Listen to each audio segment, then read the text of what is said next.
नमस्कार दोस्तों। Chief justice of India दीवा चंद्रचूड़ ने देश की सबसे प्रमुख जांच एजेंसी सीबीआई से कहा है कि वह केवल उन मामलों पर ध्यान केंद्रित करे जो देश की सुरक्षा और देश के खिलाफ अपराध से जुड़े मामले हो।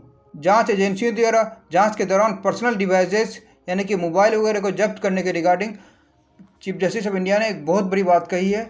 उन्होंने जाँच एजेंसियों से कहा है, जाँच एजेंसियों को अपनी शक्तियों और किसी भी व्यक्ति के राइट टू प्राइवेसी के बीच नाजुक संतुलन रखने की ज़रूरत है। सीजीआई का ये बयान ऐसे टाइम पे आया है जब विपक्ष द्वारा सरकार पर जांच एजेंसियों का दुरुपयोग का आरोप लगाया जा रहा है। विपक्ष का आरोप है कि जांच एजेंसियां सीबीआई, ईडी और इनकम टैक्स सरकार अपने हथियार के रूप में काम कर रही है और ये विपक्ष पार्टियों को कमज़ोर करने के लिए कर रही है, जो डेमोक्रेसी के लिए खतरा है। सीजीआई ने यह बयान सीबीआई के 20वें स्थापना दिवस पर उन्होंने ये बात कही। साथ ही सीजीआई ने कहा कि टेक्नोलॉजी के इस दौर में अपराध के तौर तरीके बदल गए हैं, क्योंकि अपराध करने वाले भी टेक्नोलॉजी का इस्तेमाल कर रहे हैं, जिस वजह से जांच एजेंसियों को कई जटिल चुनौतियों का सामना करना पड़ रहा है।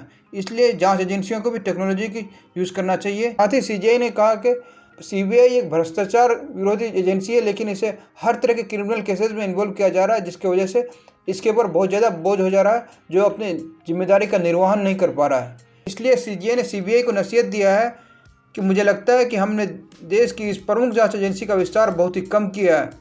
उसे केवल उन मामलों पर ध्यान केंद्रित करना चाहिए जो राष्ट्र सुरक्षा और देश के खिलाफ आर्थिक अपराधों से संबंधित हो।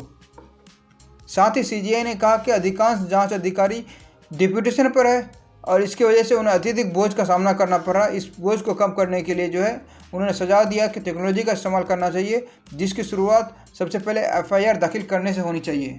बड़ी संख्या में लंबित मामले को देखते हुए इसे निपटाने में हो रही देरी में टेक्नोलॉजी का यूज़ करना चाहिए, जिससे इसे कम समय में इसका हल निकाला जा सकेगा। इसके अलावा दीवा चंद्रचूड़ ने कहा कि हमें समन को इलेक्ट्रॉनिक करना चाहिए, ऑनलाइन समन भेजना चाहिए। इसके अलावा गवाहों को जो पेपर वर्क की जगह पे उनके बयान को वर्चुअल रिकॉर्डिंग किया जाना चाहिए। इससे कागजी काम में होने वाली देरी से बचाया जा सकेगा और न्यायिक प्रक्रिया सरल होगी। आरोपियों को भी सहूलियत होगी और वे जमानत मिलने में देरी से बच सकेंगे। इससे दूर दराज के स्थानों से भी न्यायिक प्रक्रिया को अंजाम दिया जा सकेगा। साथ ही जांच एजेंसियों को बेस्ट रिजल्ट लेने के लिए आर्टिफिशियल इंटेलिजेंस का यूज़ किया जाना चाहिए। ये वक्त की ज़रूरत है। इससे केस की बारीकियों और अहम तथ्यों को आसानी से सामने लाया जा सकेगा। केंद्र सरकार द्वारा लाए गए तीनों क्रिमिनल कानून की सराहना की और कहा कि जस्टिस सिस्टम में मॉडर्नाइजेशन के तहत ये एक क्रूशियल स्टेप लिया गया है। सीजीआई दीवा चंद्रचूड़ का यह बयान ऐसे टाइम पे आया है जब ईडी ने दिल्ली के मुख्यमंत्री अरविंद केजरीवाल को PMLA prevention of money laundering act के तहत अरेस्ट किया है और वो जेल में है, जिस पर विपक्षी पार्टियों ने आरोप लगाया कि सरकार ईडी को अपना हथियार के रूप में यूज़ कर रही है